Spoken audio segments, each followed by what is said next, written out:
Hello guys, it's Coaster Review here, and I'm going to be talking about my ideal amusement park or theme park, either or, whatever you would want to call it. Some people will just be like, oh, just like roller coasters like Cedar Point and something like Disney. I want to go in more in depth. I'm going to be having two parts of this.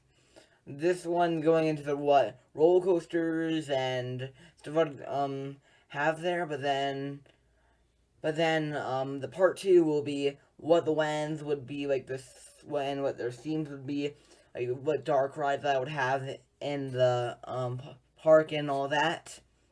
So hopefully you guys liked the video, and remember to like, comment, and subscribe, and put those notifications on so you guys know I put a new video out. And let's get into the video. In my ideal park, I would want to have a multi-looper, a wooden coaster, a airtime machine, and a good family coasters. And let's start off with a Gerstlauer shuttle coaster, kind of like Fury at, I don't know how to say that, Land. I don't really know how to say it. But because I'm really interested into Fury, and it is a bucket list coaster for me, of course. It is a really cool ride, and I would like to get on it at some point in my lifetime. After that, I would get a large-scale gravity group wooden roller coaster with straight seaming and have around 4,000 feet in length and 130 feet in height. And use train to its advantage. I really like gravity group, and train coasters, of course, are super good normally. And they have not made a large American coaster since Ravine Fire 2. I consider a large-scale coaster, or wooden coaster at least, being 100 feet. So like Mindville, they did it in 2017, but then like 2015 they had Switchback. But those are like the two most recent ones. At least they've been decently large. But let's get into the next thing I would get. That I would get. I know this sounds kind of like just like a dream scenario, but then I would get a Rocky Mountain Constructions or RMC hyper hybrid with a launched lift hill, but a layout like if you combined Iron Gwazi and Steel Vengeance, or you could switch Zadra instead of Iron Gwazi, either or. But with a 210-foot tall launched lift hill, and you would fly over the drop with, or you would fly over the drop with at 25 miles per hour. You would launch up 45 miles per hour. It would be the max speed of the launch.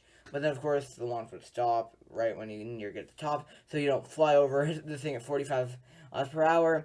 But then you would drop at 92 degrees. You then would go through like an Outer Banked turn, like on Steel Vengeance, and then a giant G stall, like the largest in the world probably, and then you go through airtime hills and other stuff. And also I would include like the something similar to Death Roll on Iron Gwazi. That looks like one of the coolest inversions in the whole entire world.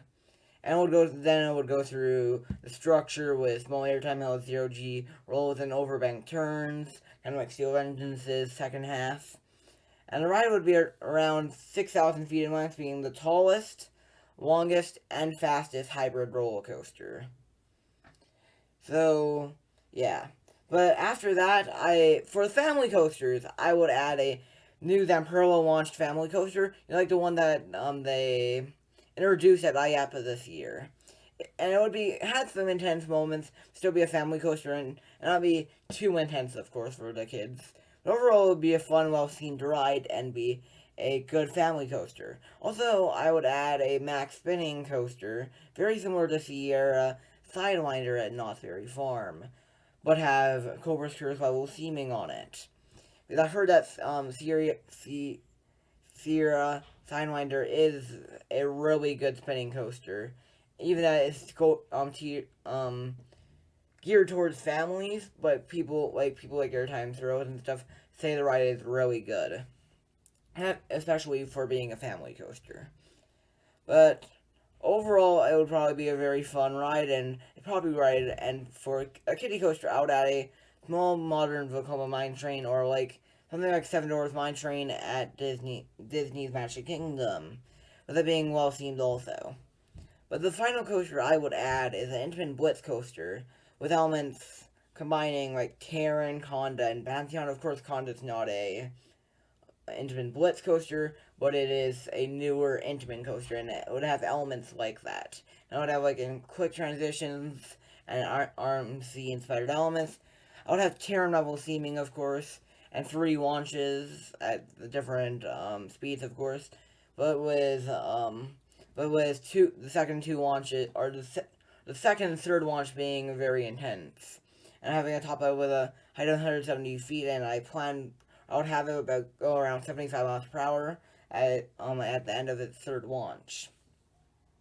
But then I would have it would also have it Outer Bank turns, 0G stalls, and wave turns. Hopefully, and this is the end of the video, guys. But hopefully you guys liked the video, and remember to like, comment, and subscribe. Also, I'm going to be uploading a part 2, going even more in depth about this ideal park of mine.